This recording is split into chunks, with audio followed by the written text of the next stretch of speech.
Um relatório da Agência Nacional de Saúde mostra estados e regiões com mais reclamações de planos de saúde. Em junho, a ANS recebeu mais de 7 mil, número considerado alto. O índice de reclamações é uma forma que a ANS disponibiliza para a sociedade avaliar o desempenho das operadoras de planos de saúde privados no país. Depois de um ano pagando pelo plano de saúde, mas sem conseguir agendar nenhuma consulta, Dona Maria resolveu cancelar o serviço. Marcava consultas, às vezes com 2 meses de antecedência, chegava à altura, elas desmarcavam qualquer motivo, enfim, acabei desistindo. E quem ainda não teve problemas, conhece alguém que teve. Visto muita mãezinha reclamar que na hora de fazer a cobertura de um certo, diagnóstico, que o médico diagnostica a pessoa e de repente chega lá e não tem cobertura, Isso é muito triste. Os dados do relatório da Agência Nacional de Saúde confirmam a insatisfação dos usuários de plano de saúde.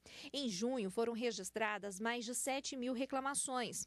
Os estados que a população teve mais problemas foram Bahia, Rio de Janeiro e São Paulo. Distrito Federal e a região de Minas também fazem parte dessa lista. Por conta do grande número de reclamações, a Agência Nacional de Saúde, a ANS, publicou este ano a Resolução de Normativa número 388, que deixa bem claro as obrigações das operadoras de saúde. A RN também trata sobre as ações de fiscalização. Tudo que for feito para coibir o descaso e o desrespeito ao consumidor é bem-vindo.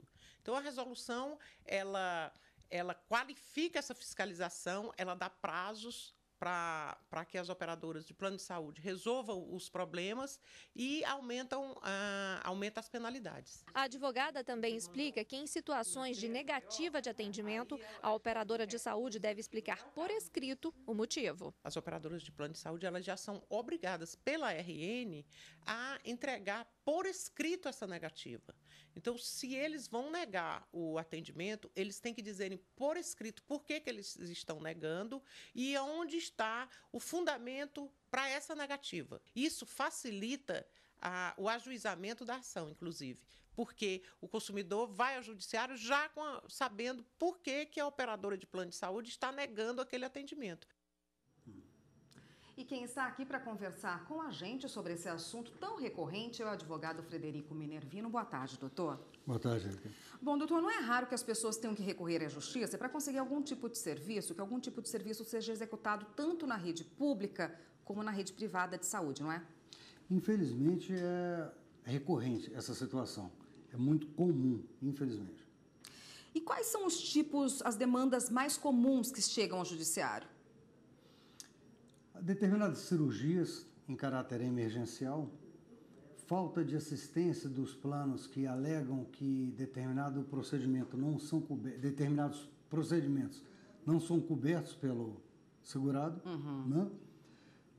Home care, por exemplo, é um outro grande problema que a seguradora, o plano de saúde, não a seguradora, o plano de saúde diz que a pessoa não tem direito ao home care e decisões reiteradas no sentido contrário, de que o direito à vida deve se sobrepor ao direito do contrato, às cláusulas contratuais.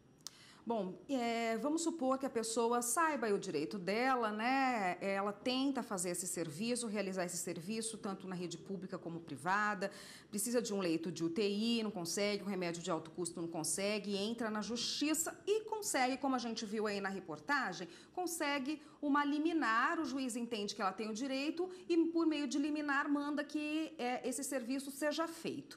E se essa decisão não for cumprida?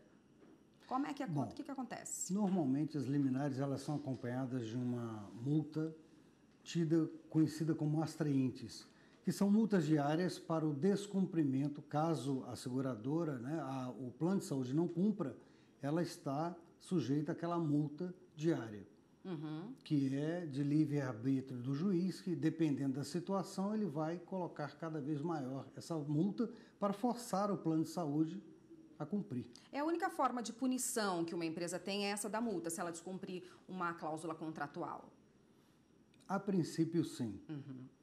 Poderia-se pensar até na prisão, porque o descumprimento de uma ordem judicial está caracterizado no Código Penal como um crime de desobediência. Mas, em regra, isso não acontece. O que acontece é a parte administrativa junto à ANS e judicial, no judiciário, onde essas penas, essas astraíndices, essas multas diárias são majoradas de forma a coibir ou desestimular que as empresas não cumpram a liminar. Quer dizer, ela não pode escolher, de repente a multa é muito alta em relação ao serviço que ela tinha que prestar, ao exame que ela tinha que fazer, e daí ela presta esse serviço conforme o contratado ali pelo segurado. E quem fiscaliza se ela paga, quem cobra da empresa se ela descumprir essa determinação judicial? Normalmente, o advogado da parte. Né? Eles entram com a liminar, o advogado vai entrar com a liminar, ou a defensoria pública, e ela vai acompanhando se essa liminar está sendo cumprida ou não. Caso não seja cumprido, entra-se com uma petição, notificando ou avisando o juiz de que a sua determinação não está sendo cumprida, momento em que o juiz deverá tomar atitudes como essa que eu acabei de falar, que é a majoração das astraíndices. Tá ótimo. A gente continua nesse assunto no próximo bloco. Só um minutinho, por favor. Perfeitamente. O Jornal da Justiça está de volta e a gente continua a nossa conversa com o advogado Frederico Minervino, que conversa conosco hoje sobre as ações judiciais no descumprimento de regras por parte de prestadores de serviço em saúde, sejam eles públicos ou privados. Doutor, não é rara a falta de medicamento de alto custo nessas farmácias propícias que têm esses medicamentos de alto custo, né? No caso da pessoa precisa desse medicamento e ficar sem o medicamento, chegar lá não tem para cumprir a receita dela, o que ela faz? Olha, se não existe esse medicamento, o ideal é entrar com uma liminar para consegui-lo. Mas se ainda assim, dependendo da emergência, e se a pessoa tiver condições, que ela arque com os custos desse medicamento e, num momento oportuno, entre com uma ação contra o próprio Estado que teria a obrigação de fornecê-los. Quer dizer, é possível que a pessoa, estando, tendo dinheiro para comprar esse medicamento de alto custo, ela banque esse remédio e depois entre com uma ação contra o governo, é isso? Perfeitamente possível, por danos materiais, né? Algumas notícias dão conta, e o senhor até chegou a falar no bloco passado, de algum tipo de punição em relação até à prisão. Em algumas cidades já ocorreu a prisão do secretário de saúde por descumprimento de vários serviços não prestados para a população, serviços públicos. Isso é uma forma possível de punição? É possível, sim. A prisão, provavelmente, eu não sei o caso concreto, deva ter sido em decorrência do não cumprimento de uma decisão judicial. Não foi só o descumprimento de uma obrigação dele. Né? Associado a essa obrigação que ele tinha e não cumpriu, deve ter tido uma decisão judicial no sentido de fazê-lo cumprir. Né? Passou a ser cogente, obrigatório. E com isso, se ele não cumpriu, ele está sujeito, sem dúvida, a um mandado de prisão. As pessoas que estão nessa situação, porventura precisando de algum serviço básico de saúde, seja ele público ou privado, e não consegue, qual o primeiro passo? Que caminho ela tem à disposição? Pode um advogado, Ministério Público, Defensoria? Quais são os caminhos que essa pessoa tem para ela não ficar sem esse serviço, que realmente em saúde é urgente, né? Os 3 caminhos citados são válidos. Tanto o Ministério Público pode ser acionado, a Defensoria, que aí depende da condição financeira da pessoa, dependendo das condições da pessoa, não tem direito a ser atendido pelo Ministério Público, pela Defensoria ou advocacia particular. Né? A vantagem, se a pessoa tiver condições financeiras, de procurar um advogado, que provavelmente será mais célere a sua situação. Por quê? A despeito da altíssima competência, tanto do Ministério Público quanto da Defensoria, nós não podemos nos esquecer da quantidade de serviço que eles têm.